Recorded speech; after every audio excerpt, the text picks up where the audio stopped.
give in practical way, Mhm. and all stepwise sir clear all the doubt. Yeah, I'm very happy with that. Oh, perfect, perfect.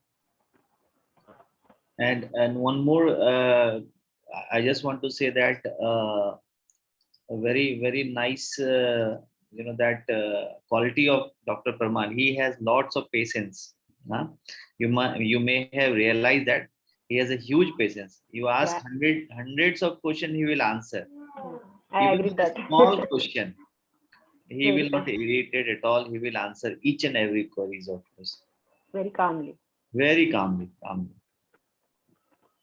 Even I say that a question which may be irrelevant or small, which may looks that if he doesn't know or she doesn't know this question's answer, then he should not be in this workshop.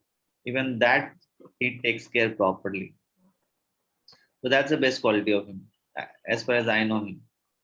You guys may have experienced that. Yeah, as we are new to RAR, so there are many silly queries will be there. So Yeah, even uh, yeah. True. I mean, see, I'm very much that fond of it, that and also I realize that many times the small questions are very important. When you ask, that what happened when you ask a question, it helps many of us, because many of agree. just because of our ego, we are not able to ask questions. Oh my God, you'll ask this question, how they will think that I don't know this even. Yeah, So your so question helps others also. yes, So I definitely. request all of you to ask your questions. Don't feel shy or feel, oh my God, and now I'm a professor, I'm a lecturer, or I am that manager of the company or something like that. Ask your questions. It doesn't make any difference that it is small or big. Please ask your queries. Yeah, sure. That's how you learn, and it helps others also. Those who are not able to ask their queries. Anybody want to share their experience? How was the session yesterday?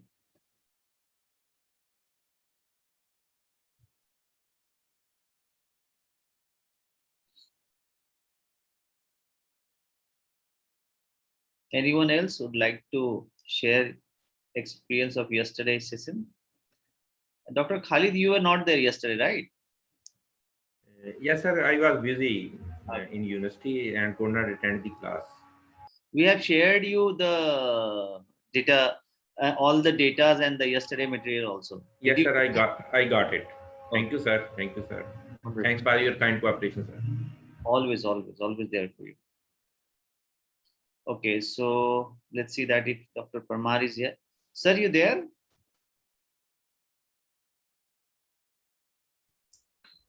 Yes, sir. Welcome, sir. Good evening, sir. How are you? Fine. Fine. You're looking handsome, sir. Sir, today is my son's birthday. Oh, wow. So there is Front, one front small row. little party at home from 7. Nice. Happy So I birthday, just sir. changed my cloth. So Happy birthday, sir. thanks, sir. Many more happy returns of the day, sir. My son party is there. My son's birthday today. Sir, So it's son's birthday or yours looks like that. You are always smart, that evergreen. yes. So Over to you, sir. Over to you. These okay. guys are enjoying the session, sir, by the way. I was just taking feedback.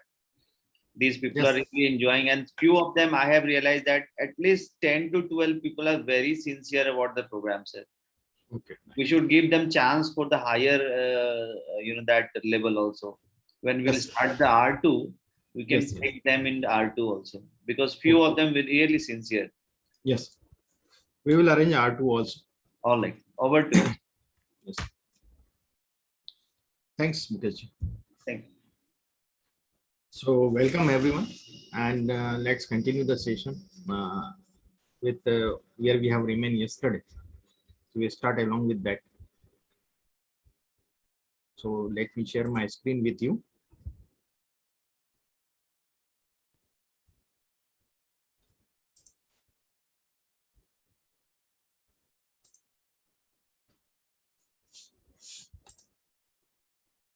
I hope my screen is visible to you. Yes, sir. Okay, that's nice. So yesterday we have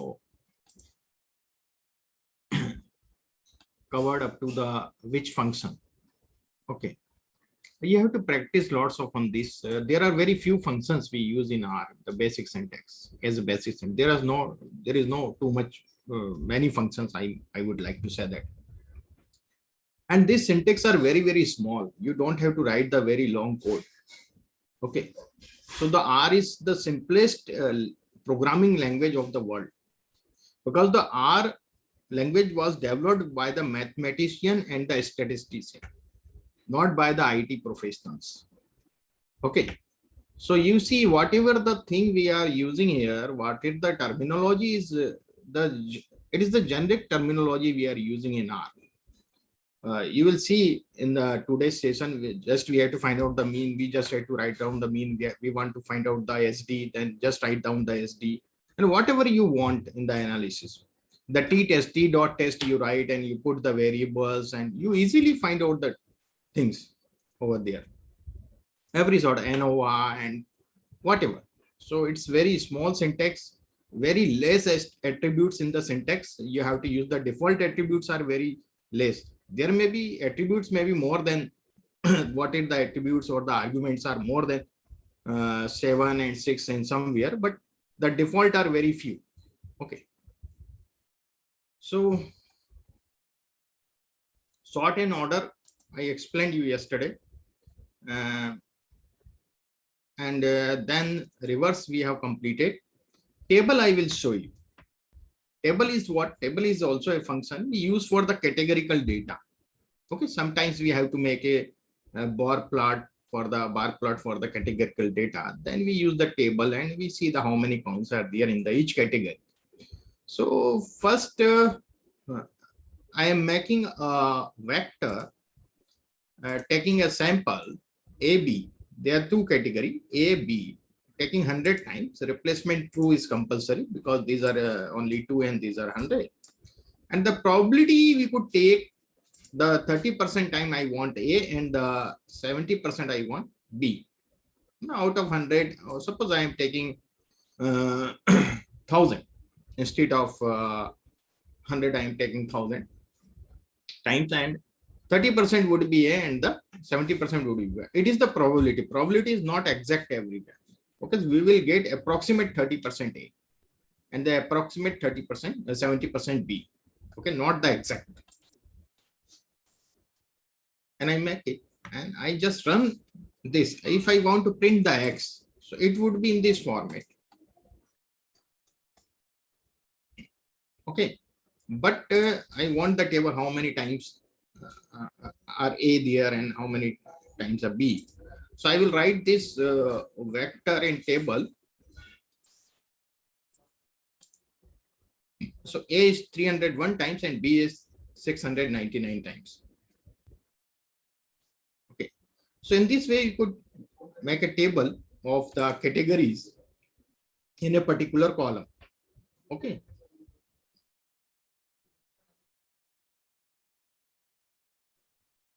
Here we see the length function. Length function is what? It says us about the how many elements are there in a vector or in a particular variable.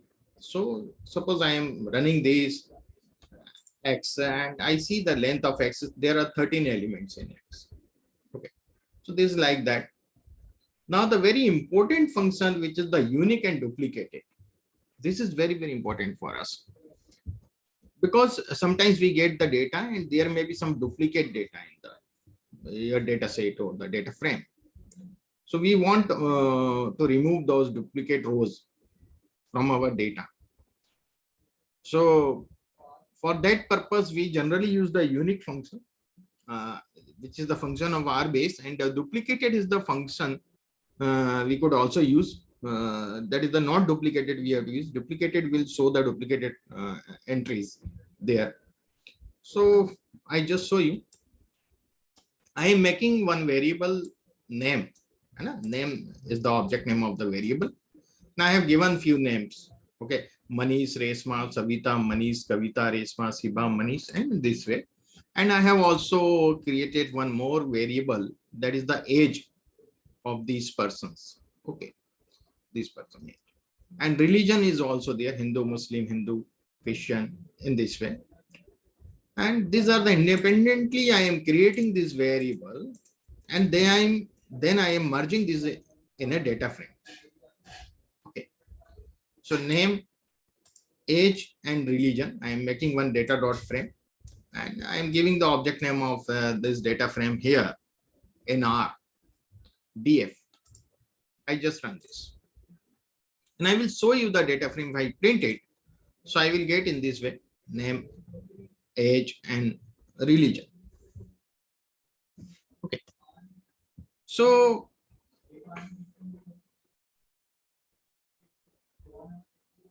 there are, you know, that the money is 45 Hindu. Then again, money is 45 Hindu is a duplicate entry. Similarly, Resma 34 Muslim and the Resma 34 Muslim are duplicate entry, because generally sometimes we make a questionnaire in a Google form and we send to our colleagues and whoever, they filled it. And sometimes they filled it 2 times or 3 times, and we got all data. So generally we got duplicate entries in the data. Okay. So we have to remove those duplicate entries. So one by one, if you search, if there are so many observations, that is not possible for us to see the all columns. There are 2 monies. One money is the age of 45, one money is the age of 23. But other 2 columns, Hindu and monies, are the same. So these are not duplicate entry. Money is 45, money is 23. But money, this 4th and the 1st are duplicated. Okay. So 4th would be the duplicated of 1st. Here, Resma would be duplicated of 2nd entry. So I will show you this. So if I just put unique DF, and you will see what I am getting. I am getting Manish, Reshma, Savita, Kavita, Siva, and Manish 23. So duplicated entry has been removed now. Does that make sense to you? But this indexing has not been changed. You see, 1, 2, 3, then 4 is not there. 4 was the Manish here. And then 5, the indexing are the same as it was in the original data frame. Okay. So that is the thing. This is the drawback, or it is sometimes the also important. If we don't want to change the indexing, then it's okay. Second function is the duplicated DF. If I write, so you will see, so it will give me the logical response. Now, false and true. The first is not duplicated because the first time, if you see in the DF, which is the monies, second is also not duplicated. I will just open this. Second is not duplicated. Third is not duplicated, but the 4th one is duplicated because this monies is duplicate entry of this. So it is true. Then false, false, and the 6th is also duplicated. It is true, and 7, 8 is not true, false. Okay. So it will give me the logical response, but we could use this square bracket option DF. This exclamatory sign we use for the not. For not, it's just like equal. And you want to write the not equal, then what you will do? You will put one exclamatory sign, then equal. So it is not equal. Got it? We don't have a specific symbol for not equal.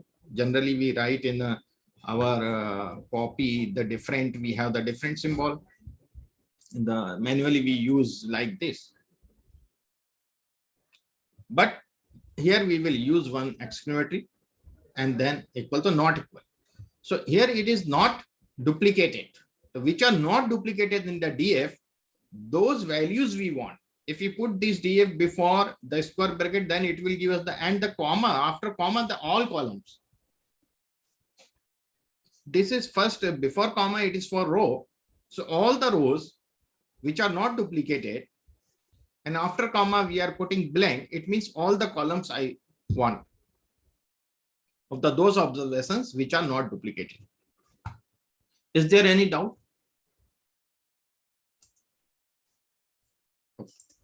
So let me run this.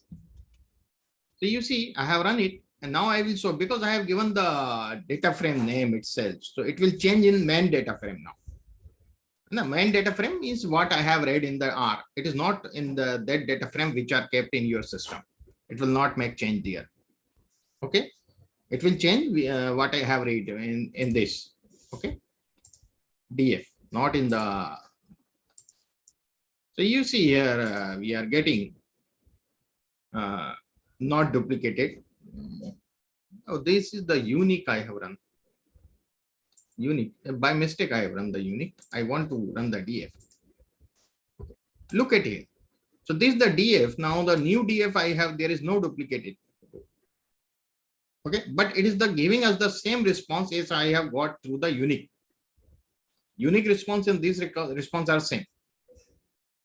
Okay.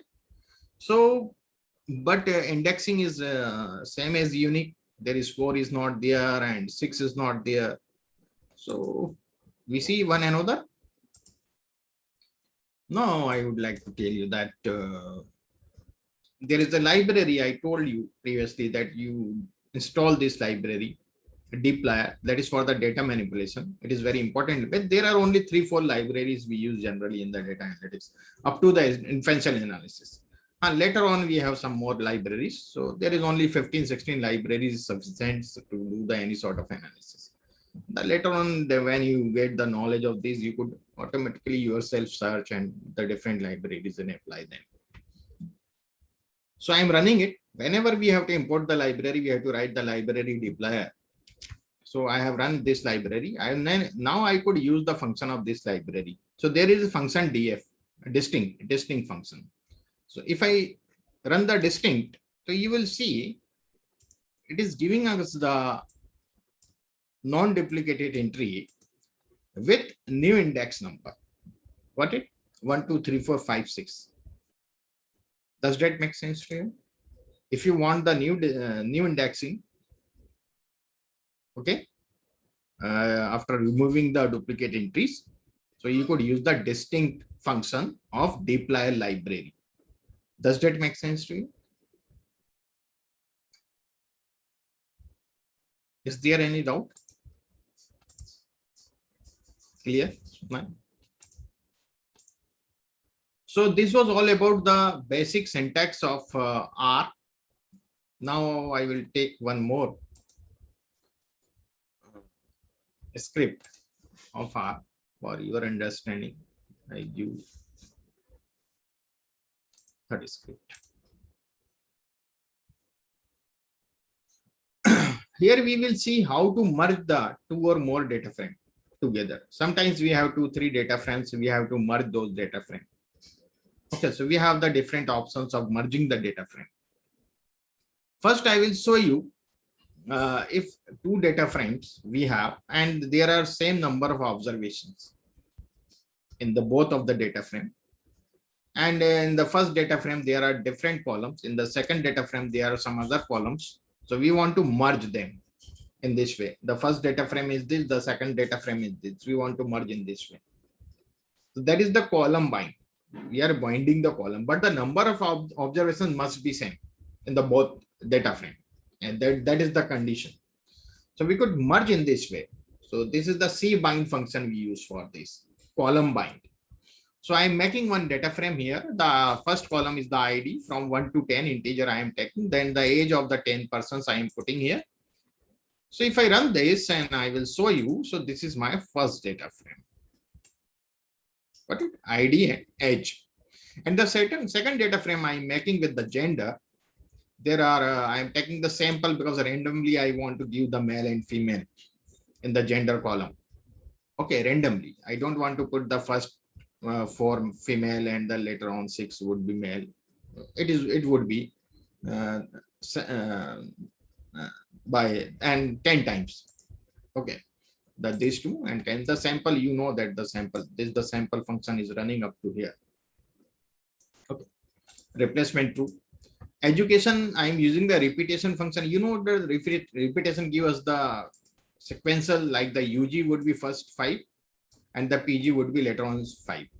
Okay, so I run this and I will show you this data frame also. Look at here. So it is not, I have not written the h equal to 5. If I write the h equal to 5, then UG would be 5 times first and the PG would be later on 5 times. But the one UG, PG, UG, PG in this way, AB I have shown you previously. This is my second data frame. In the both data frame, we see that the number of observations are same, 10, 10. Column names are different. Okay. Now I want to merge these two data frame. I want to do the cbind. So there is a function cbind. I am writing down, I will write down in the as a attribute df1 and df2 both data frame name with commas. And the third data frame name I am giving the df3. If I run this and I will show you the df3, you will see now we have merged both the data frame. Does that make sense to you? Yes.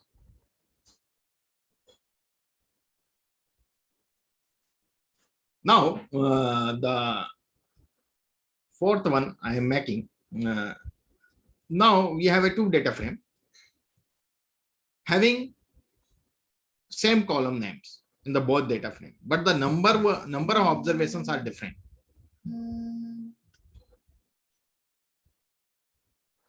Just a moment. There is a call.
Here we have seen that now we have the I am making another data frame which is having the same columns ID, age, gender, and education, but having the 5 observations. Okay. So I just make this data frame. I will show you this data frame also. So you see there are 5 observations in the previous data frame. We have 10 observations. The column names are same in both the data frame. Now we want to merge these two data frames. So it is the row wise in this way, the first data frame and the second data frame. So we want to merge in this way. Okay. So this is the row bind. We are binding the row. The column must be same. The column name should be same. Okay. So I just R bind is R for the row bind. So we have to write down the name of the df3 and df4 which I have created now. And I run this, and if I run it, you will see there are 15 entries now in df5.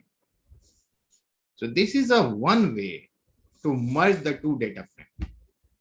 Does that make sense to you? Any doubt, anyone?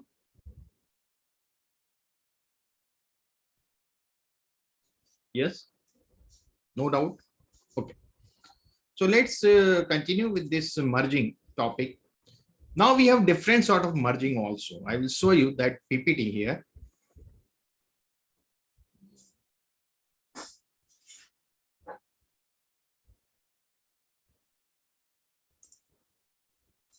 Just a moment.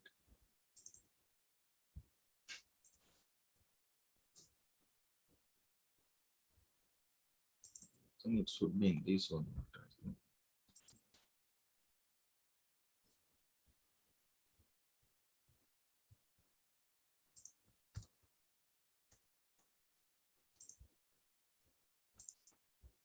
Look at it, the merging two data sets. Now we don't have the same columns in both data frame, not a same number of rows in both data frame.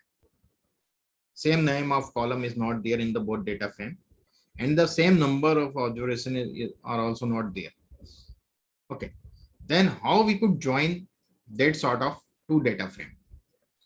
So there should be one common column in both the data frame. That would be the key column by which we could merge two data frame. Okay. So there are various type of joins. There is the inner join. It will fully intersect from both the data frame, which observations are intersecting common. It will join that. There is a left outer join, right outer join, and the full outer join, and the minus. So I will tell you these all things practically. If you see, you will get it better. So I just show you practically. What I am doing here, I am dplyr. We have already run it. No need to run again and again. Once you have to run whenever you use it, the functions of that. So first data frame I am making with the customer ID 1 to 6. There are 6 observations.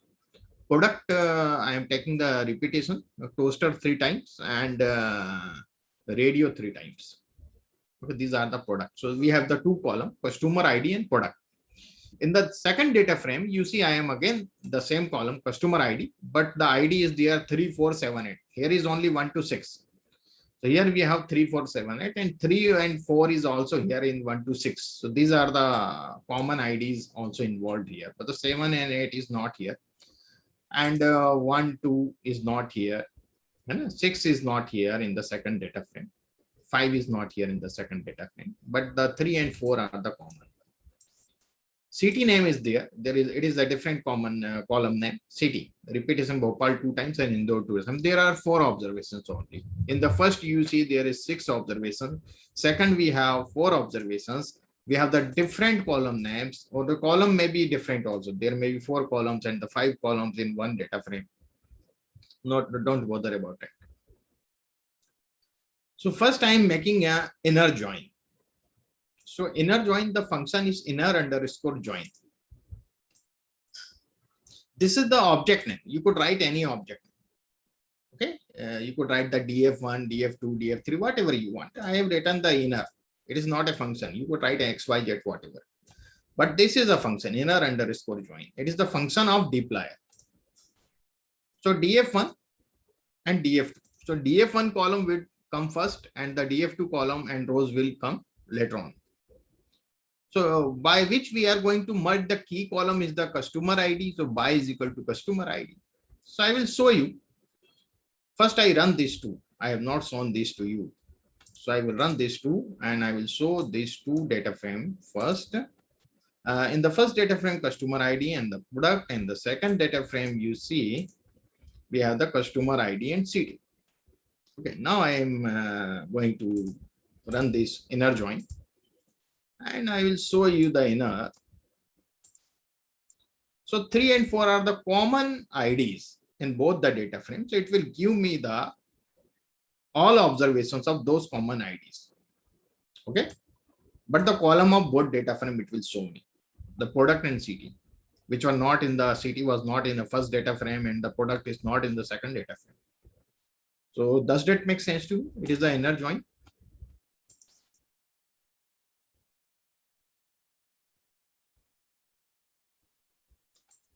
Yes, Saket, we could do these all. I will tell you later on that thing. Okay, it is the merging. We are not inserting the column here. We could insert the column anywhere. Then we could rearrange the column also in the data frame. Okay, we could rearrange the column also. So this is the inner join, and the left join. If you see, I will run this and I will show you the left join. So it will give the all observation of the left, means the first data frame. Okay, all observations 1 to 6, but the column of both data frame, because in the second data frame, the first observation doesn't there. It is a 3, 4, 7, 8. So it is NA. It is NA.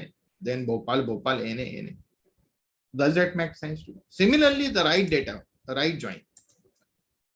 So it will give you the 4 observations of the right data set 3, 4, 7, 8, and columns of both data frame. Does that make sense to you? If I want to do the full join, so it will join both the data frame and it will give me in this way. Okay. Generally, we use the full join when we join the data frame. Sometimes we require the inner join only. Okay. It depends on your work. Now, two more function, semi-join. Semi-join is nothing. It will give the column of first data frame, or it is just like a inner join. It will not give the column of second data frame. It will give the third and fourth entry, which is common in both the data frame, but the column of first data frame. Semi-join. 3, 4. It is not giving the CT column. Okay, it is the semi-join. It is the just like inner. And the anti-join is the, it will exclude the common. This is the new thing. And it will give the columns of the first data frame. First data frame is what you are writing first. If you want this, then you write df2 first and the df1 on the second place. So you will get the observations and columns of the df2. Okay, don't worry. We could do this. So anti-join, I will show you. It will exclude the common observations, and 3 and 4 is common from the first data frame. So it is 1, 2, 5, 6 it is giving me. If I write here df2 and write here df1 and I run it, and I will show you the anti again. 7, 8, which are not common in df1. Okay, is it clear to all? I've also given the details of the semi-join and the anti-join. It contains data from the left side and everything I have written in the comments. Okay, and the every sheet I have given the detail. Okay, this I have shared there. So everything I have written the syntax. You will see the as a comment I have given everything, the function table, its detail I have given. So you don't have to need the PDF sheet or this all. I have written everything as per, you see there is a function I have written the comment here. So you could read it, you could understand it better. Okay. So everywhere I have written the thing in detail. Okay. So this was all about the basic syntax. Few are there in the script, but I have not explained that because of the 5 days workshop we have to cover. The whatever the important functions I have explained you, which you could generally use. Now,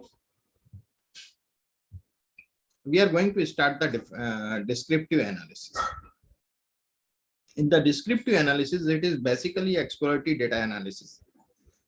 And here we have the 3 sort of analysis. One is the univariate analysis, bivariate analysis, and the multivariate analysis. So first I would like to talk about the univariate analysis. Okay.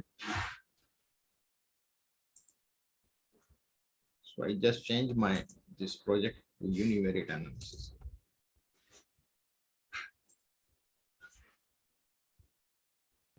Sir, why can you keep inner join, outer join page? Sir?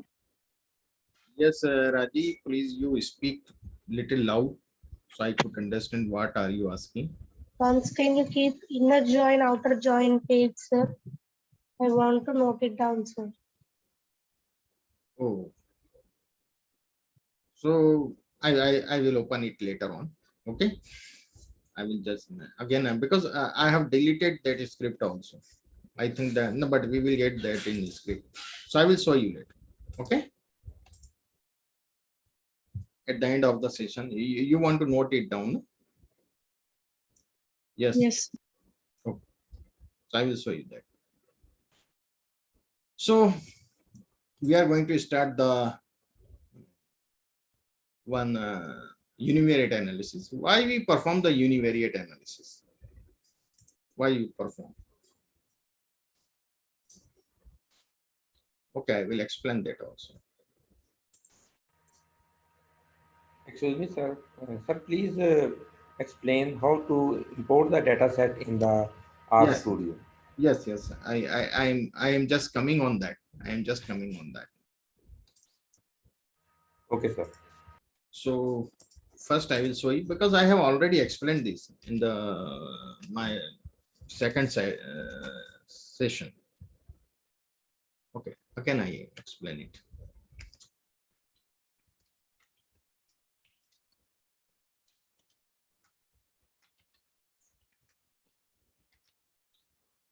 You see that I have taken this project univariate. Okay. So if I see my working directory,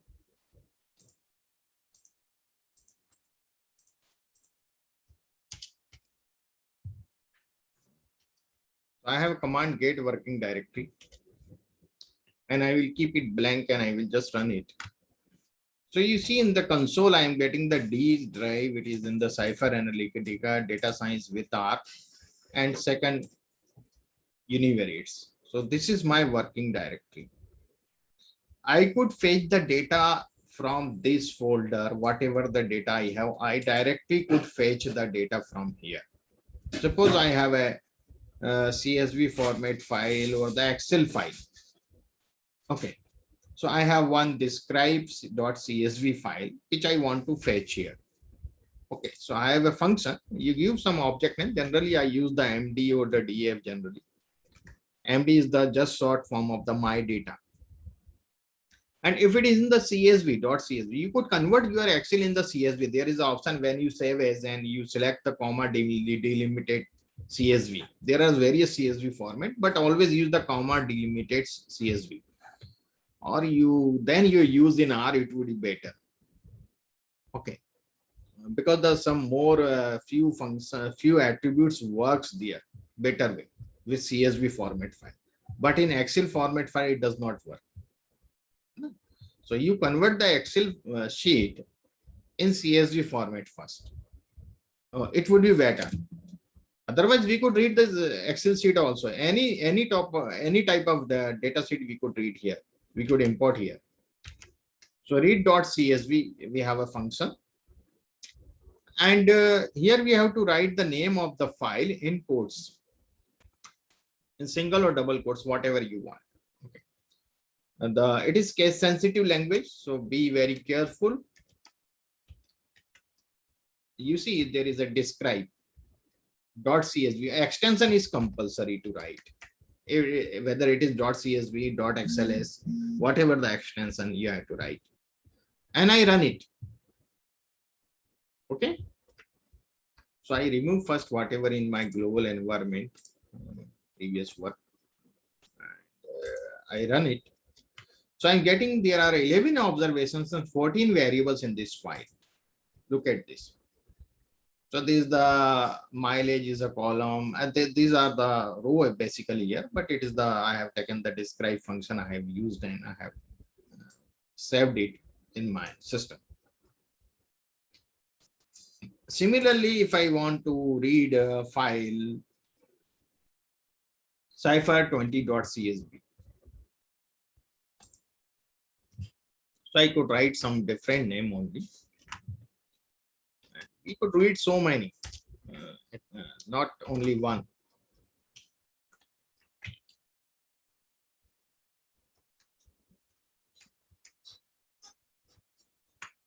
So there are 11 observations, 14 variables.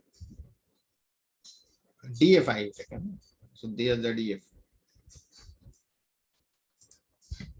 We have some, I see some file of Excel.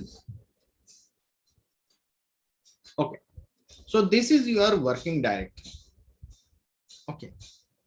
So if you have file somewhere, some other folder, that is not your working directory, and you want to fetch file from there, you want to import the file from some other folder, then you could write in this way.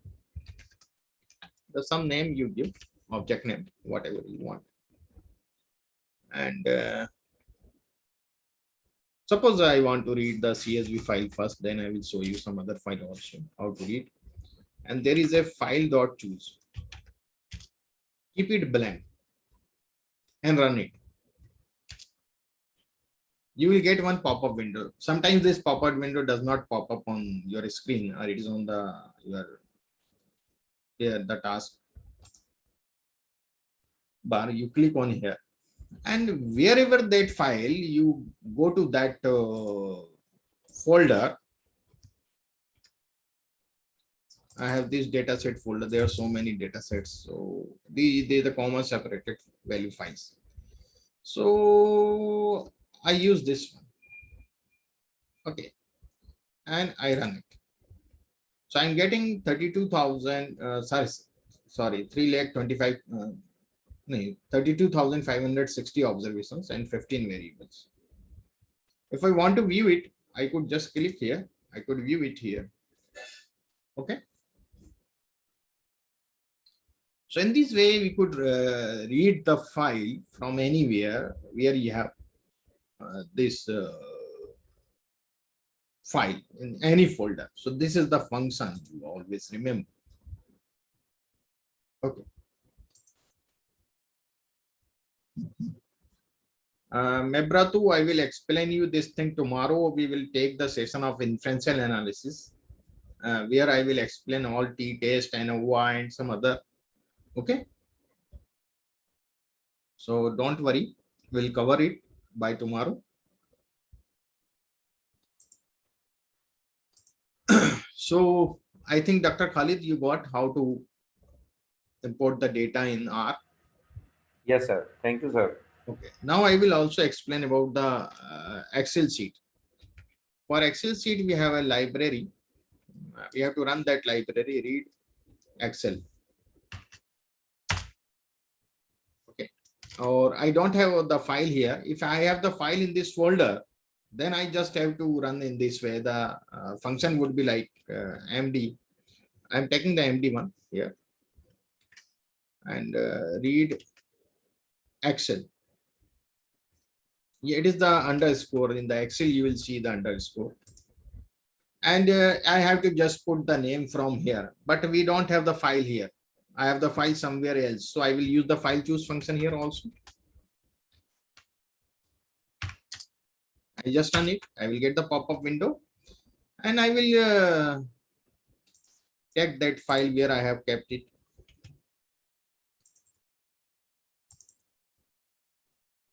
So I will see which one is my Excel file. This exercise. So I open it and I'm getting the MD1 15 observation 5 variables. So I will show you that file here. That would be better.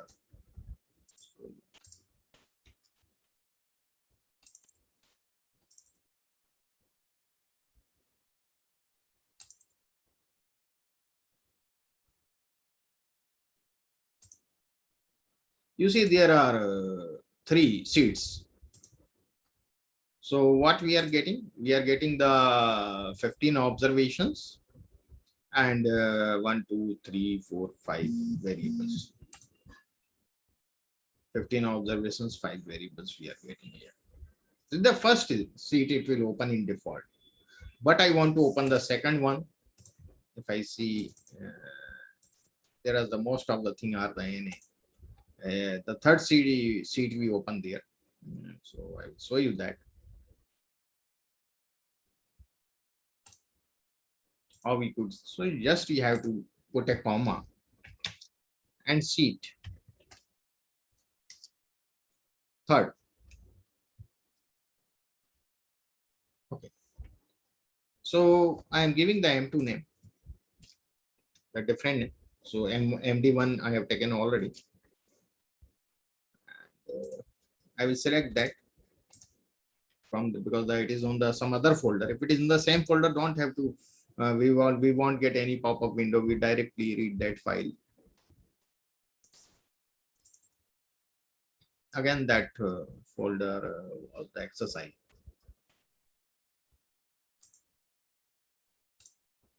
Now you see MD2 is the 365 observation 6 variables. Does that make sense to you, everyone? How to read these files in R? Some other format files I also show you how to read it. Suppose we have a sales file. Sometimes somebody has sent me the SASE file or the SPSS file, data file. Then how could I read it? Otherwise, I have to go to the internet. I will convert that in CSV and the other format. Then I could read here. If I want to directly read here, then I have the library. For that also, says 7b that library for the SASE, not the SPSS. SPSS, we have the different library. And I have run this library. Now I will do the MD3 and read. .7 says be that, and it is on the some other folder. So I will use the file choose, run it, get the pop-up window, go to that folder. In this folder, I will show you SASE file. SASE 7b date is the extension, the gaming file I am taking, clicking it here. And just you see that the MD3 is my 1143 observation, 3 variables. You will see the gaming file, the game ID, X game name, ATPS. So I hope it is, you understand how to read this file. I will also show how to write the file in your system. Thank you, sir. Now, one more SASE file I am going to tell you. There is a foreign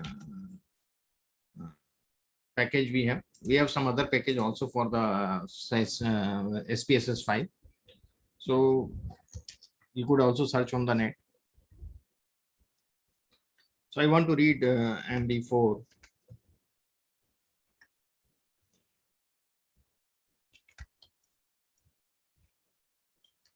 SAV. I think that it is the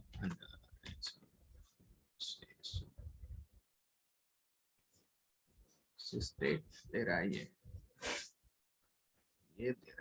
foreign message.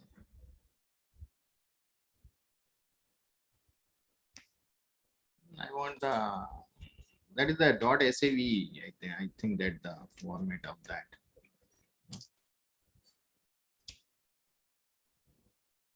SPSS.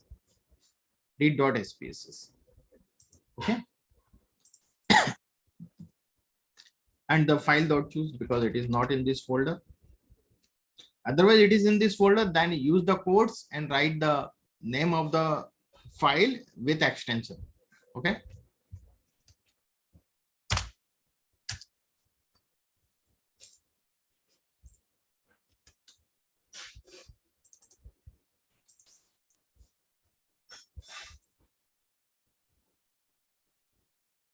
So read one SASE file. This one is my SASE file, SAV dot.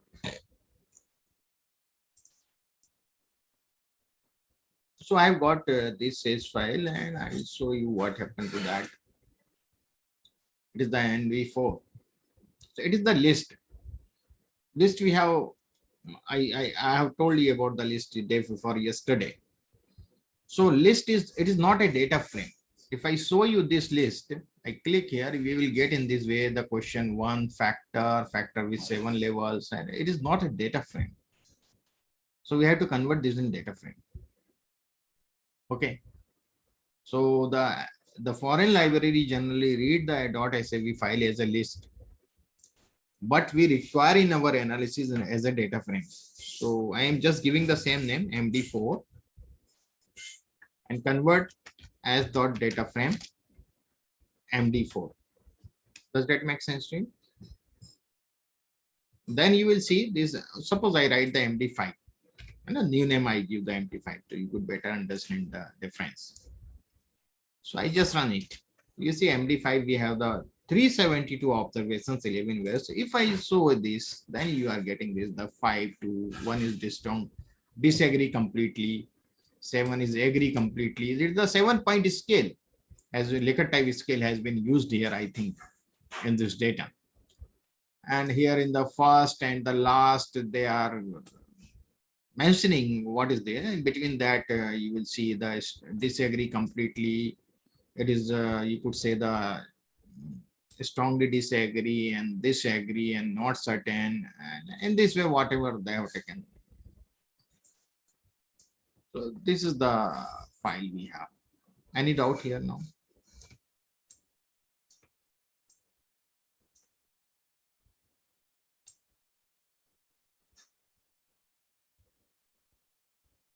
Eleven variables. 11. Question 13, 19. Question 1, 2, 3, 4, 5. Okay, 5. There is a gap, 6, 7. So it is correct. So got it. So in this way, we could read any sort of file. Now, if you have to write the file in your system, you have done some changes in the file. You have merged two files. Then you have created one new file. And you have done some other manipulation also. And you want to save that file. And next time you want to use that file. So generally, I will tell you, you always try to save in the .csv format because it is the default format. If you want to have to use any sort of library. So that is very comfortable. So we have a function write. We could save in a very format, but I will write to in CSV. Suppose I am going to save this MD5 in my system. It will be saved here in the working directory and in this folder. So I just put the object name, what I have been using here, MD5 first without any quotes. Then comma, and by which name I want to save it. Okay. So just I want to save it like a project. Project A.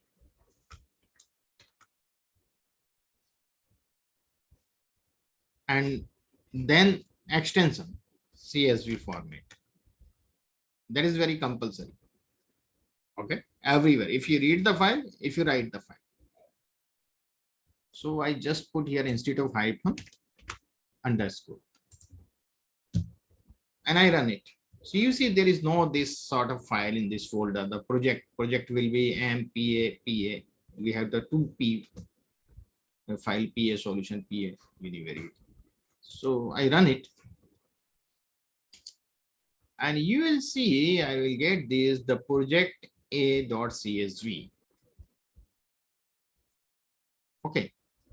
So in this way, I could save the file in my system and further analysis. If I want to use that particular file, I will read it in my R and I could continue with that. Is there any doubt now, anyone?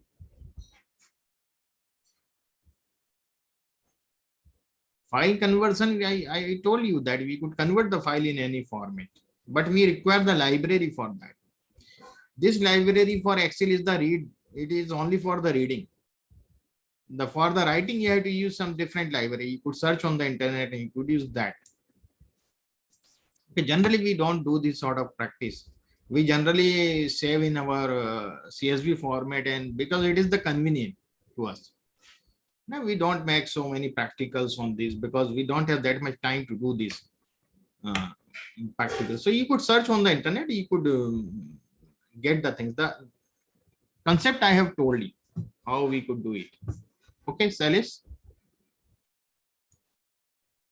So this was all about how to read the data, how to import the data sets in R.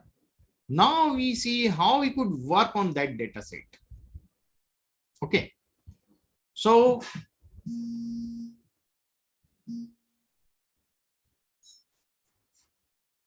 I come to that point. First, whenever you get any data, I am taking one default data set which is in R itself.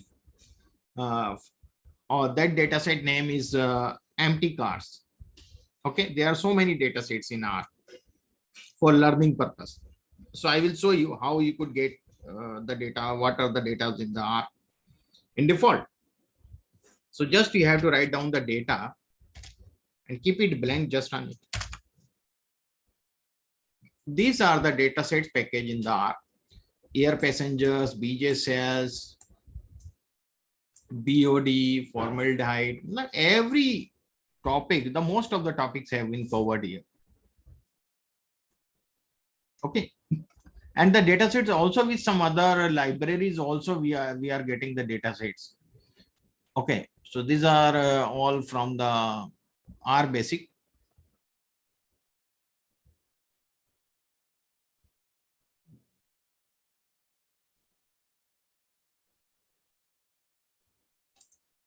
Okay. So I am using one that is here, empty cars, motor train car road test. This data set I am going to use. Okay. So I am giving the name, new name. I just remove these all, whatever I have in the environment. I also remove here from the my console. If you want to remove the things from your console, you use the Control L.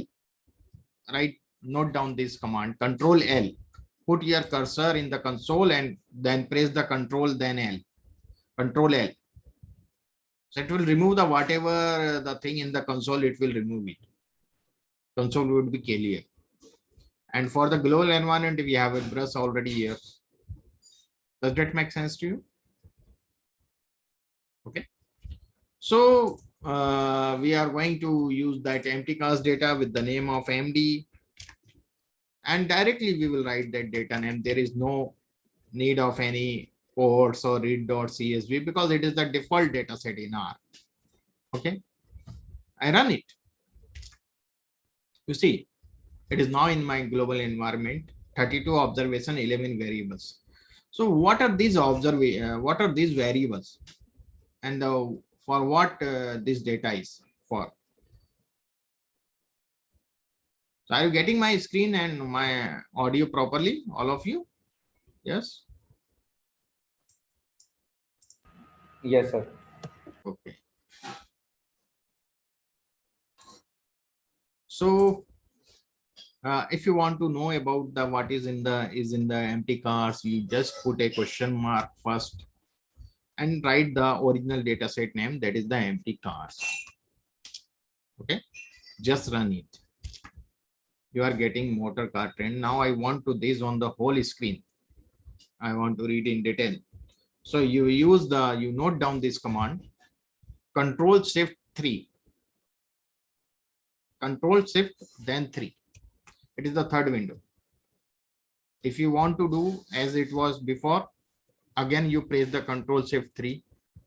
If you want the script on the whole screen, Control Shift 1. Again you press the Control Shift 1, it will be as default. If you want the console on the whole screen, Control Shift 2. Okay, and Control Shift 3 for the this third window, and then the 4 and 5 is on there. You do it and then you could see. So the data set, every detail of the data set is. Can you repeat it, sir? What? Shortcut, sir. Can you repeat it? Control Shift together, and 1 for the script, 2 for the console, and 3 for this third window, and the fourth for 4 window. Got it? Yes, sir. Thank you, sir.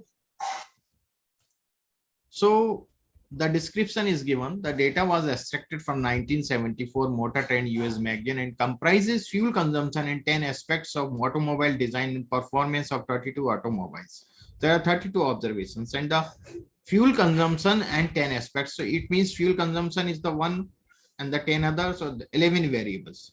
11 variables we have and the 32 observations we have. So first variable is the mileage, the fuel consumption mile per gallon. Miles US per gallon is given. The number of cylinders, second one. Third one is the displacement in cubic inch of the piston. Horsepower is the gross horsepower of the car. Draft is the rear axle ratio and the weight in the 1,000 pounds. Cusack 1/4 mile time. VS for the type of engine in the car. V for the V-shaped engine and S for the steady engine. So V-shaped engine, they have given the 0, and for the state engine, they have given the 1 value. There is M for the gear transmission, automatic and the manual gears. So gear transmission is the 0 for the automatic, the first for 0, and the second M for the manual, which is 1. Always remember this thing. Okay, 0 and 1. They have given in this way. And gear, number of gears, forward gears, because the reverse gear is always 1 in the car. Carburetor, number of carburetors are there. So these are the all 11 variables we have. Okay. So whenever we read some data in our data set, the very first task, what we do. First, we see the structure of data. STR is the function for a structure. This is the structure. The structure will tell us the type of variable, the numeric or the categorical, whatever, and it will give us the glimpse. So mileage, cylinder, these all they have given. All are the columns are numeric. But as you know that in the first session we have learned about the classification of the data. So these two columns VS and M we could convert in a categorical way. The some other also we could convert in a categorical, because this is binary. For the descriptive purpose we could convert this in category. Okay, so how we could convert this in category I will show you.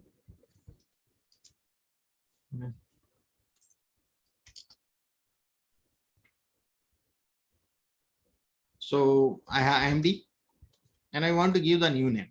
I don't want to give the VS. It is confusing. So I want to give the type of engine. Okay. So type of engine, there are 3 different words, and I want to give the space between type and off and engine. So I will use the quotes. If I have a single word, then there is no need of quote. So there is a need of quotes. So I will just put the single or the double, whatever you want. So type of engine.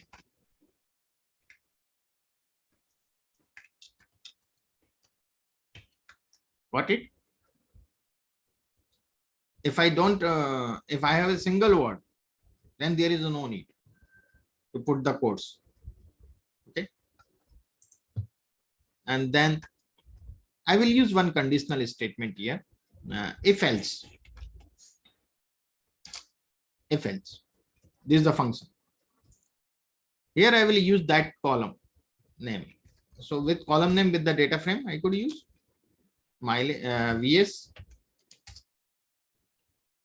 equal to 0. We know that the 0 is for V-shaped engine. I just copy this, or you could type there also. Equal to 0. It should be V-shaped. And the remaining, because there is the binary. So other are 1.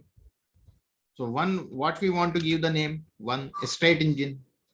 Okay, so I just write down the straight.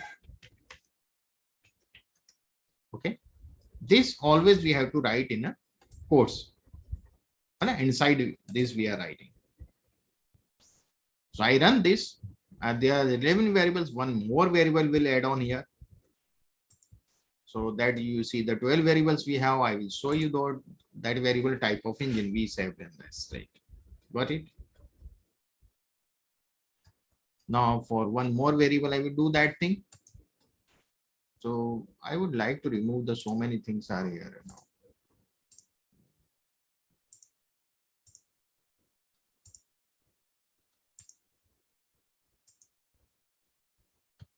This is also not useful, but I keep it for some time.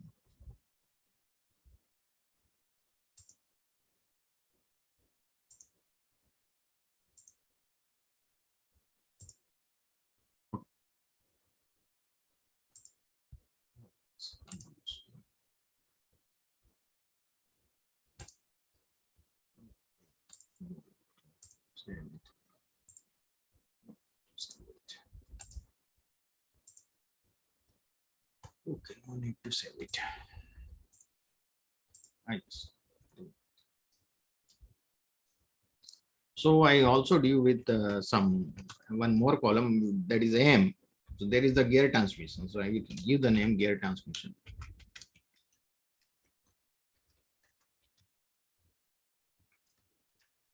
The same thing, if else MD dollar M equal to 0 is automatic. We know that. And the remaining is 1. So we will get the manual. And I run it. So it is the 13th column. Now this 2 column is not useful for us. So I remove these 2 columns. So very simple.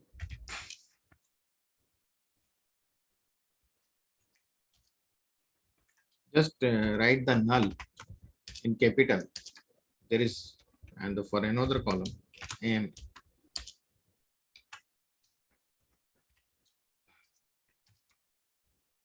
so I have 11. Okay. So these columns I have. So first I have converted this. Second task, what we do.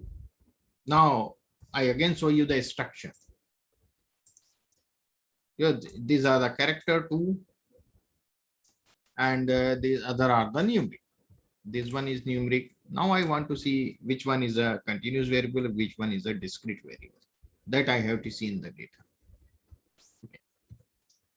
Categorical, mostly you will get the categorical column in the data set. Already you could easily recognize that it is the character. Some we have to convert in a character form if it is required. Also, we could convert the number of cylinder. I will tell you later on that. So first we see there are so many numeric columns. We see whether which one is a continuous, which one is discrete. So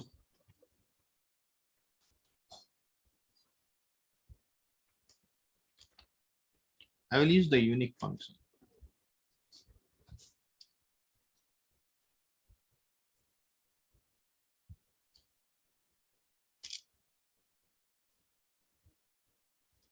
I try.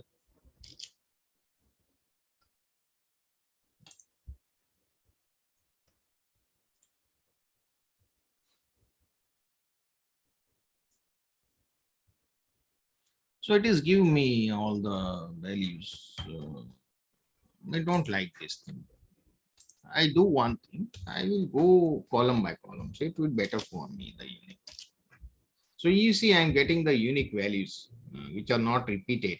It is the non-duplicated value I am getting here. So we have the 32 observations. Few value are repeated, but 16, 17, 18, 19, 20, 21, 22, 23, 24, 25 observations.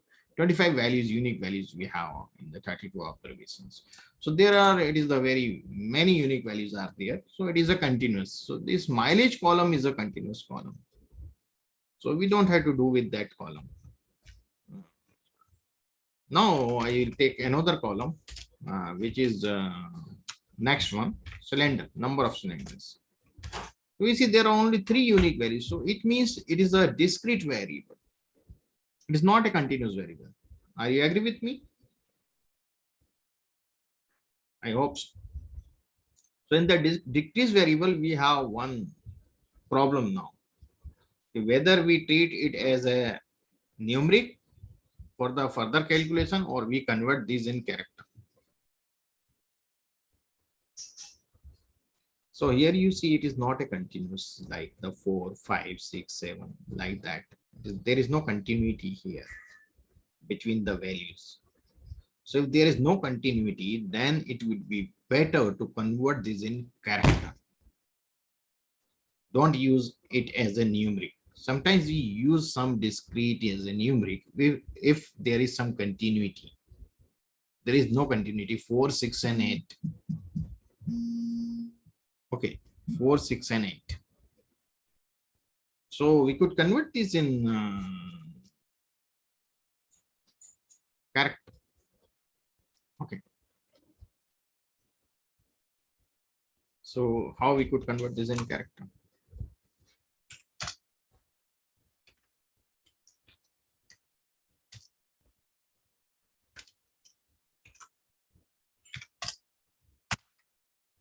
I will show you the structure. This is the character for cylinder section. Now it is a category. Okay.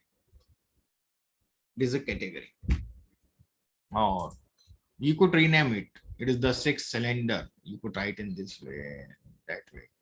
If else MD cylinder equal to 6 in a character you have to write, and then it would be like that. Or if you don't want to convert this, then you just give the name, it will automatically convert in the character. Okay, if you use this technique. So this is the main thing. Now the next thing, we start the univariate analysis. We start the univariate analysis.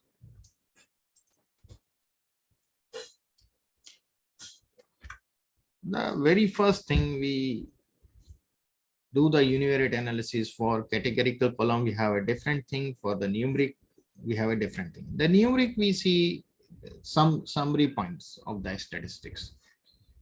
Summary points may be mean, median, mode, minimum value, maximum value, first quartile, third quartile, standard deviation, mean absolute deviation, skewness. These are all the summaries we could observe, and we could decide something through these summaries. So first function, we will use the summary, which will not give us the detailed summary, but it will use the 6-point summary, which is the default from R. So look at here, we are getting the summary. In the numeric, you are getting that this one is the numeric, this is the character. So character will not get the complete. So mileage, minimum mileage of the car is 10.40 US gallon. Maximum is 33.90 miles per US gallon. First quartile, median, mean, there is no, there is difference. You could see in the mean and median, 0.9. Third quartile is there. Okay. Similarly, in the displacement, you will see these all 3-point summary. Okay. But in the number of gears, if you see the summary, so it is not useful for us. Okay, the mean is 3.68 gear. That is not possible. Hey, Dhruv. Yes, Sarang.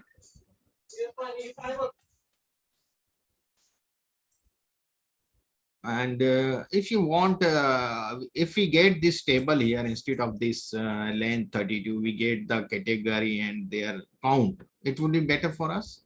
We would better understand the categorical. Or if you don't want to convert, you could use the table for that particular variable like cylinder. So, oh, I have not written the complete one.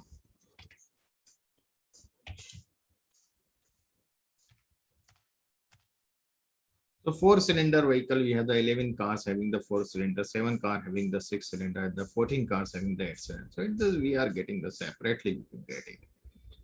But if you want in a summary, you want that thing, then you convert all the character in factor. Whatever the column you have in a character format, you convert them in factor. So the factor is a new thing in R. It is not in the Python. Python, we use the strings. Okay. So I prefer R for the descriptive and the inference and analysis. So how we could convert, I convert that cylinder, only the one column. Later the other you will practice with.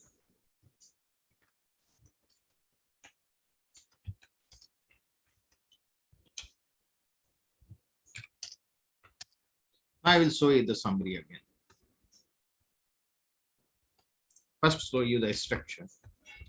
So cylinder is now factor with 3 levels, 4, 6 and 8. The 4 we will give the first level, 6 we have given the second number level, and the 8 we have given the third level. Got it?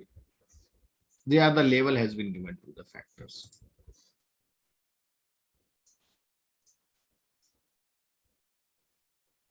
Yes, it needs practice. Everything needs practice, my brother. You know that if you have to make a chapati or something, so you have to do the practice. Without practice, you could not do anything. So practice is required everywhere, but it is not tough. It's easy. Just do the little practice and give your 2 hours daily or the 1 hours daily, 2 hours. Then you could be in a 1 month. You will be perfect in R. Okay, my brother. So I will just tell you that thing that now we see the summary again. Let you see here in the cylinder we have converted in factor. So now we are getting that table automatically here, but we are not getting here because it is still in the character form. Okay, so there are the 4 gear. We have the 11 vehicles having the 4 gear and the 7 car having the 6 gear. And, sorry, cylinder. Got it. Got it. So we could convert in factor and we could do it. Okay. So factor is a new thing which helps in the machine learning also. Yes, sir. Clear. Okay. So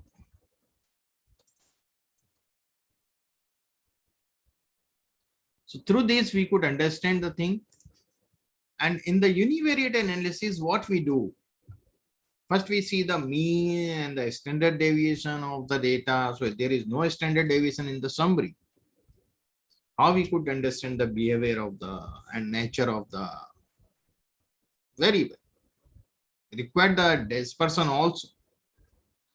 So there is a library which I told you prior, PSYCH site library. We have to run, import it, and then I will use a function describe. And I will write empty. Look at here, these are the variables on the left side as a row. You are getting the variables, mileage, cylinder, displacement, these all variables we are getting. These are the variable numbers 1, 2, 3, 4, 11 variables we have, and the number of counts in the these are the observations 32 in each variables, and the mean of the mileage is 20.09, and the standard of the mileage is 6.03, which is higher side. Median is 19.20, so median is less than the mean. So it is, I think, that the positive skewed data. Trimmed is the mean between Q3 and the Q1, and the mean absolute deviation through median 5.41. Here the MAD is from the median. Okay, this mean absolute deviation I explained in the first session.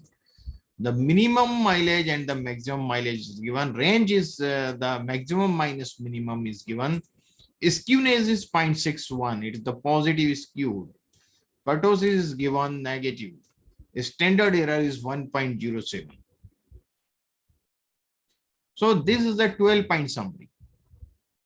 Previously, you have seen the 5.6-point summary. It is the 12-point summary we are getting. And the categorical or the factor, the character or the factor, you will get the asterisk sign, means this summary is not useful for this particular variable and these two variables. You get the asterisk signs. This is not applicable. Okay, it shows that thing.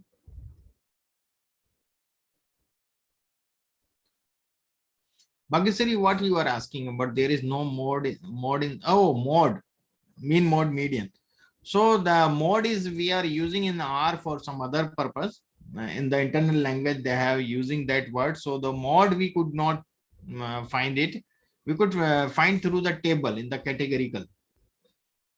Generally, we don't use mod in our numeric variables. We use the median and mean in the analysis. No, mod we don't use. Mod we use only for the categorical. So if you have to find out the mod, you just made the table. You could make a table. We have prepared the table, made it a table here. No? Yeah. I have made a table here somewhere. This table. So you see the mode is what? The 14 vehicles having the 8 cylinders. So 8 is the mode. Yeah, got it? Bhagyasri? So in this way, you could search the mode. And make a table of that. The table function you use MD dollar and the whatever the variable, and see that table, and you decide as per the frequency. Okay, which one is mode? But it is in the character or the factor column, and not in the numeric one. So describe, you understand. The first thing we have to see the mean and median, and now we see whether we also use some shape like the for the numeric we use the shape like histogram. So this is very simple, like the hist MD dollar cylinder and mileage. Sorry, you see I have make this is for our understanding. This is not for the visualization. We have the visualization for a different package ggplot2 in R. That is the positive skewed. You see the on the origin side there are high frequency, and the later on it is decreasing. That is the positive skew. Okay, which we are getting in the 0.61 plus 0.61. If I want to make a bar plot for the cylinder,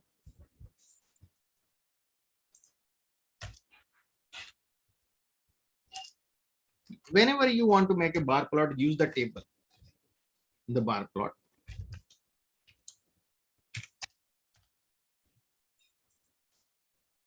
For cylinder, 6 cylinder, it is for just our understanding. It is not attractive or very, it is not a good looking wise, it is not good graphs, not good interactive, but it is for our understanding, we could make it. Okay, so through the histogram you could judge the skewness of the data, whether it is positive skewed or the negative skewed or the normal. So in this way we could do the all the univariate analysis and this all. Now we want to see the correlation.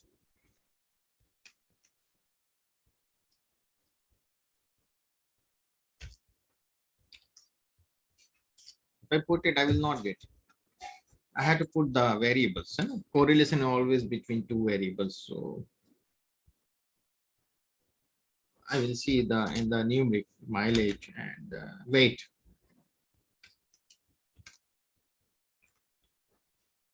What would be the correlation between maybe positive or negative in the mileage and weight? What sort of the correlation?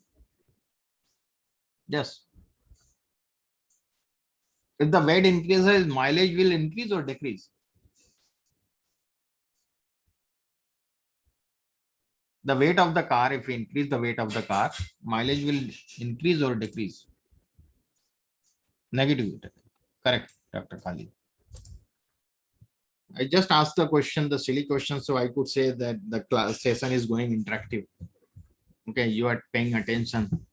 Just I asked this sort of question, so I just write it down and see that there is a negative correlation, or is the high degree negative correlation.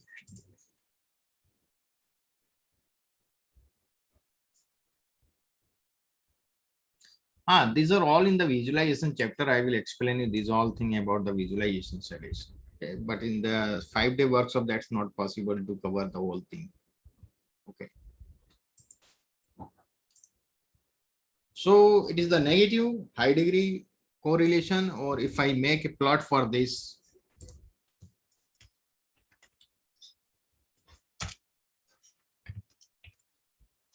on the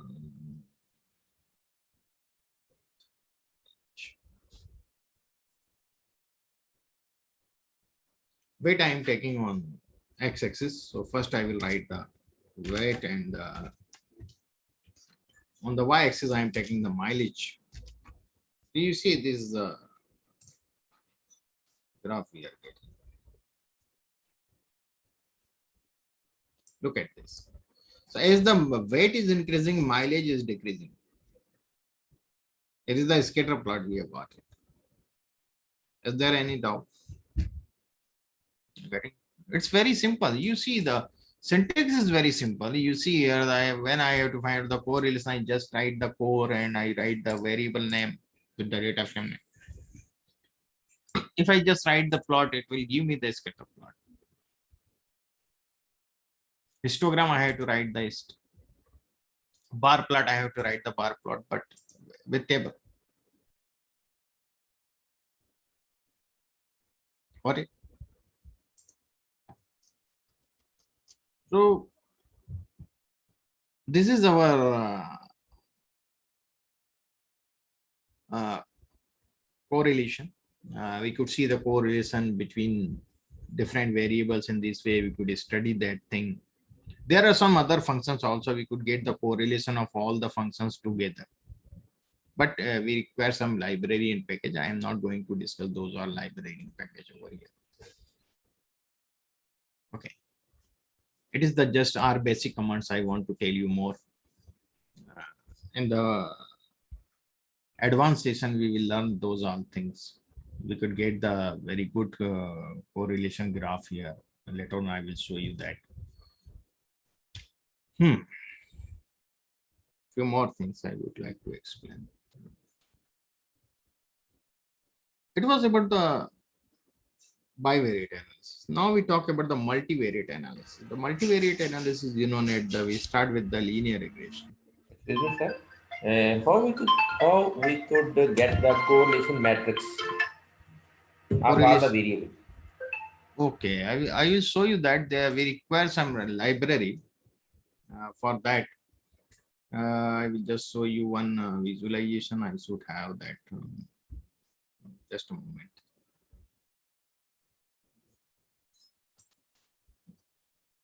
Whether I have used here in this or not, we'll just see.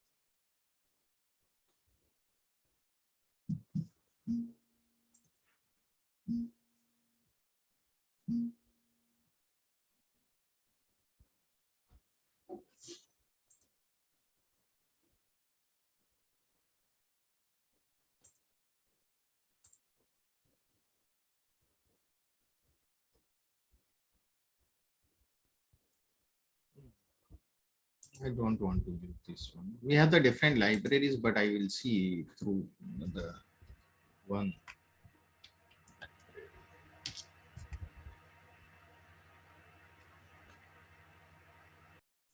Program is also there. The core plot is also there. Which one?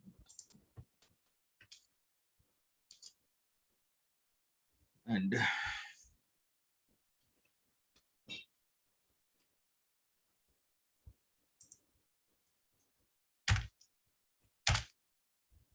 we have to see that whether it is work or not. For that, just a moment.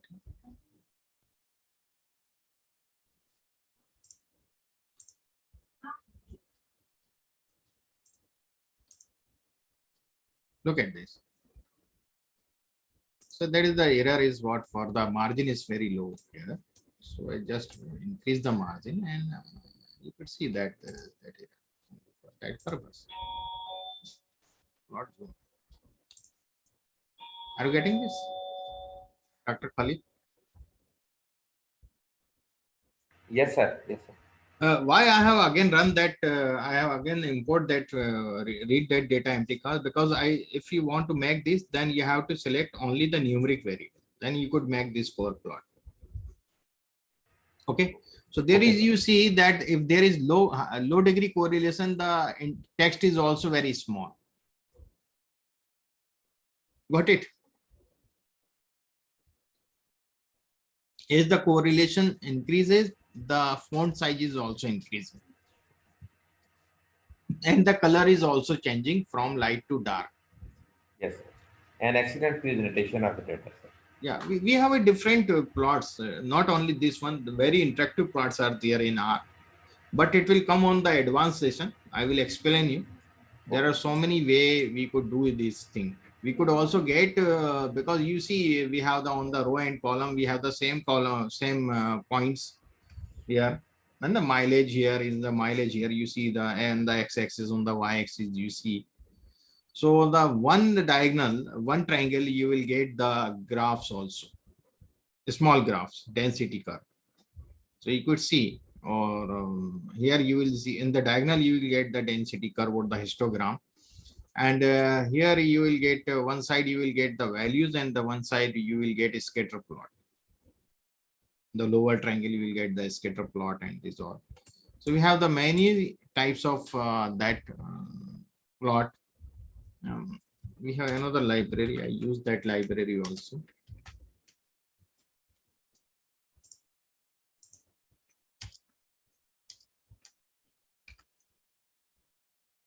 For plot. For plot from Psych also we could take. The Psych library also have a core plot. So this core plot we have taken from the Psych library. I think that we have not used the core gram. Just a moment, I use the core gram. Core plot, I am taking this core plot. We have the same function name core R plot.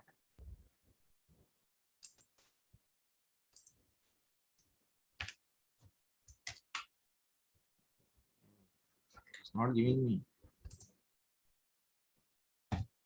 There is some error in the core. Okay. We have many functions, but we generally use this core.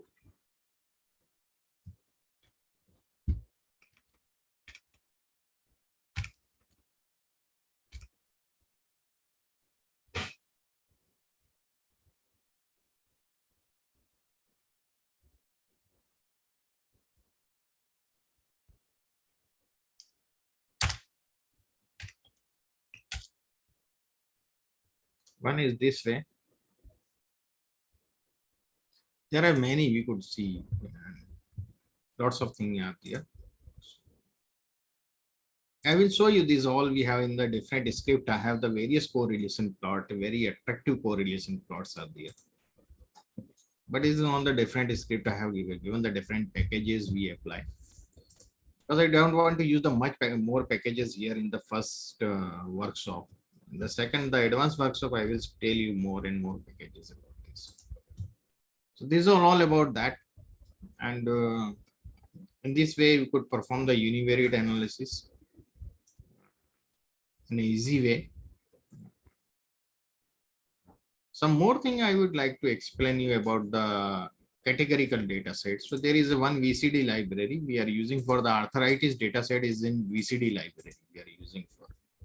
So this library I import and I use this MD now. This is the new MD. Now we have the MD 84 observations, 5 variables. I will show you that there is the patient ID in the treatment. There are two sort of treatment, treated and the placebo.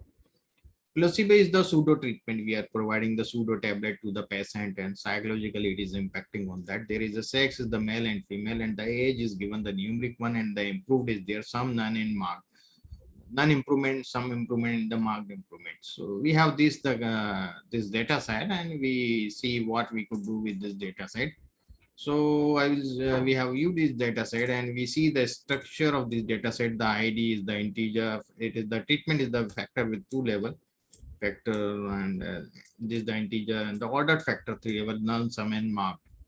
So generally we make a table for the improved. There is the 42 patients having the non improvement, 14 has the sum improvement, and 28 has the marked improvement. So that is the tab 1 if you want to save these in some object name. And now we could generally we don't use the count, we use the percentage. It would be better. So I am taking the prop table, it will give me the proportion. So it is the proportion and then I multiply that proportion. I will take only a round of 2 places. So I will get in this way and then I multiplied by 800. So I will get the 50%, 17%, 33%. So I could write the whole syntax altogether in this way, or I could get this output. Now we have the 2 variables, the improved and the gender. So if I run this, so I'm getting this table, the male, female, male, and the none, sum and marked improvement. The first one would be on the row side and the second one would be on the column side. There is one another function, that is the X steps. So there is very little bit different. The syntax is little bit different. The attributes you see here, the tilde we have to use below the escape button with shift key, you have to use it. The improved, then we have to use the plus sign always between the variables name. Okay, and then the data we have to write after comma, arthritis or whatever the MD, if you write the MD you could write. It is the default data set. We are using the arthritis with the psych library. You could write the MD also here because we have taken as a MD, but here it will work. So it is the, here you see in this both the difference is that there is the column name sex and the improved is here in the X steps. X steps I am taking, again I am making the X steps for some different columns. And I will show you this step too. It is the treatment placebo and the treated and the improvement none sum and mark. These are the counts, and now I want to convert them these counts in prop table, and then I round it off by 2 decimal places and multiplied by 100. So it will be the percentage. So I just run it and I will show you the U. So this is my percentage, the 35%. But this percentage is not, it is the percentage of the grass of the total. So the 35% of total is none improved, which were placebo. So it is not a good interpretation. So you could either you could use by the row or by the column, you explain it as 100%, then it would be better. Don't take the gross as 100% to variable. So what we are going to do here, you see in the prop table, I am writing here one is for across values of treatment, So I will just run this and I will show you. So this one is for the margin. Okay.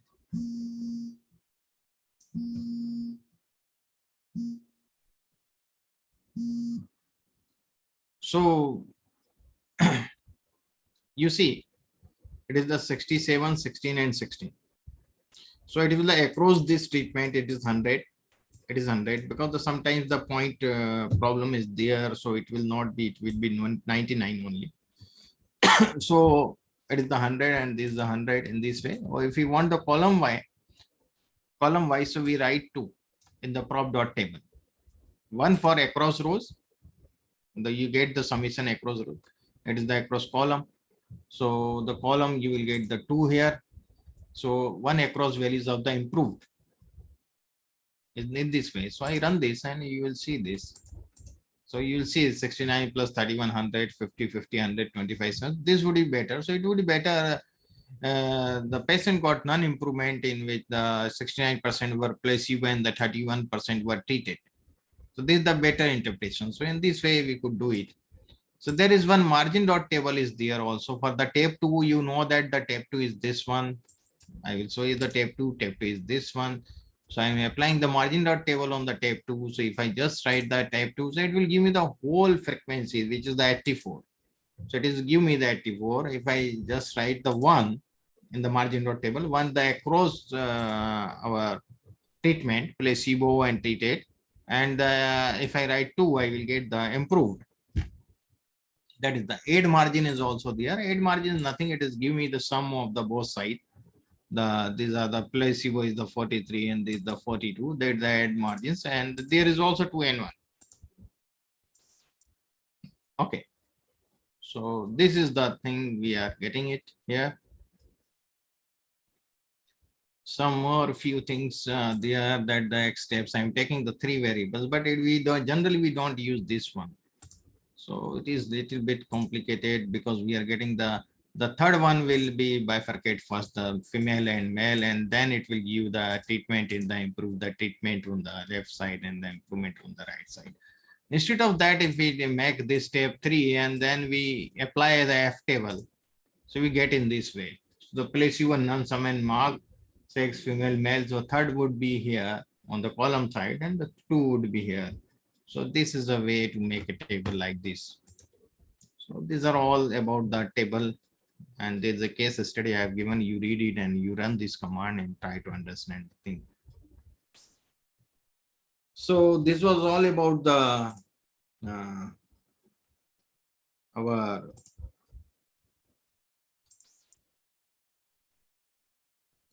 session of today. So what exactly the practical application of that margin concept? I'm not getting Of what? that margin, whatever we use. Aid margins just give us the sum of the both side. You could without that you could make the table and you could copy paste on the Excel, and then you could use the formula, get the summation of both the rows and the columns. That is also the way. But in R itself, you want to do, you will use the add margin function.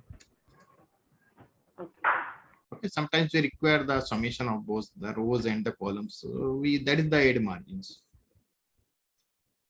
So when you do some practice, you could better understand the utility of these all things. Okay, where we could utilize it in the which way. Okay, anything else someone want to ask? Yes.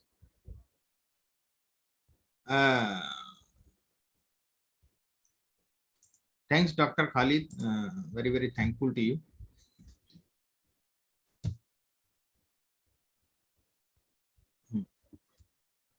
Hi, I'm Abdul.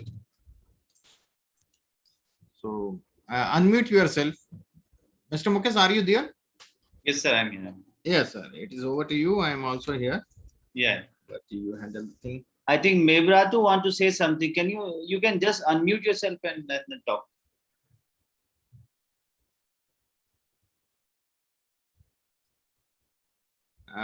You are not getting you, Mebrato. You are not audible. Please unmute your mic. Unmute yourself. Yeah, now it's okay. It's okay. Now it's okay. Just to say thank you, Professor, and I'm happy with the topics what you are teaching for us, Okay. and I think you will share us the video recording at the end of the training days, maybe tomorrow, maybe the end of this training. I Yes, hope. yes. So we will practice by ourselves the exercise questions, what you are doing now. Yes. So it better gives us a good skill and knowledge about the R software about for beginners, especially like me. So thank you very much for the coordinator and you for your time and the energy for all this training. Thank you very much. Thank you. Thank you. Thank you. Most welcome. So tomorrow is the last day, and I also want to tell you that next week, Monday, again, same time, we are starting the same session. Those who want to repeat, let's say that you have missed the session, you can join that also. So all the details has been already posted on our Facebook page. So our Facebook page is facebook.com/CypherAnalytica. So you can follow the page also for the upcoming courses. We keep posted there. Even for R2, the next level of this R program course will be get posted there when it will be when the new date will be get announced. So you can just follow our page there, facebook.com/CypherAnalytica, and like the page and just follow it so that you will be get updated. Mavrato, I have already posted here. You can see that facebook.com/CypherAnalytica. Okay. Thank you. I've got it. Yeah. Thank you. And you can also share to your friends, family who you think that it is useful for them. So they might get help from this workshop. All right. So you will see that it has been already posted, the course which is starting on 5th. So you can just copy that link and share to your friends or ask them to register there on the link. So automatically they will get all the updates. All right. So let's meet tomorrow again. Thank you. I will share all this information to my staff.